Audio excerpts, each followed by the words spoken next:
दोस्तों general competition के तैयारी में मैथ की अहम भूमिका होती है। उसी में एक टॉपिक है फ्रैक्शन, जिससे रिलेटेड 2 से 3 क्वेश्चन आ ही जाते हैं हर एग्जाम में। तो आज जिस टॉपिक पर हम पढ़ाने जा रहे हैं वो आपके लिए बहुत ही महत्वपूर्ण है। और पिछले जो भी हम टॉपिक पढ़ाए हैं एडिशन, सब्ट्रैक्शन, मल्टीप्लिकेशन, डिवीजन और डिजिबिलिटी यानी विभाजता के नियम से रिलेटेड, वो सारे टॉपिक आपके बेसिक मजबूत करने के लिए बहुत ही फायदेमंद है। इसलिए जो भी हम पीछे वीडियो बताए हैं उसको एक बार जरूर रिमाइंड कर लीजिएगा, ताकि जो भी आगे हम बताएंगे, क्योंकि वहां जो है आपका कैलकुलेशन फास्ट करने के लिए बताए हैं कि किसी भी चीज को हम कम समय में कैसे कैलकुलेट कर पाए, और वही जो है यहां हम अपनाएंगे। फ्रैक्शन जानेंगे, फ्रैक्शन क्या होता है और फ्रैक्शन से किस किस प्रकार के प्रश्न आते हैं और हम कम से कम समय में कैसे बना पाए।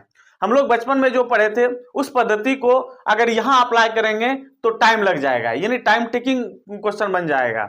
इसलिए हम चाहेंगे कि हम जितना भी क्वेश्चन पढ़े वह बहुत ही बेहतरीन ढंग से हमारे माइंड में एंट्री कर जाए, और जब भी एग्जाम हॉल में बैठे तो उससे रिलेटेड जो भी क्वेश्चन आए तो वो उसको याद रहे। होता क्या है, एग्जाम हॉल में बैठने के बाद क्वेश्चन पढ़ लेने के बाद अब यही समझ में नहीं आता तो इसके साथ करे तो करे क्या करें, मगर इस वीडियो को देखने के बाद अब आपके मन में किसी भी तरह का कंफ्यूजन नहीं रहेगा क्वेश्चन को देख करके। चलिए स्टार्ट करते हैं बिना देर किए हुए।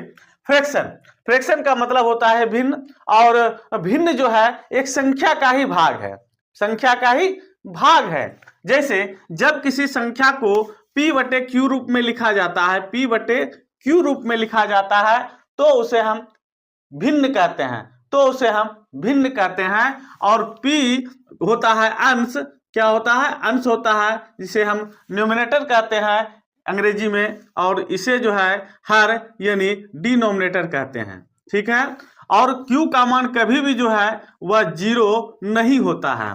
तो इस तरह से आप समझ गए कि भिन्न एक संख्या का ही पार्ट है, और इसको p बटे क्यू रूप में लिख सकते हैं, और कभी भी q का मान 0 नहीं होता है। जैसे 2 बटे 3, 5 बटे 7, 9 बटे 8 और 17 बटे 12। ठीक है, ये क्या है, ये सारा भिन्न है। ये क्या है, भिन्न है। p बटे क्यू रूप में लिखा गया है, p बटे क्यू रूप में लिखा गया है, p बटे क्यू रूप में लिखा गया है। तो इस स्ट्रक्चर को हम कहते हैं भिन्न, फ्रैक्शन।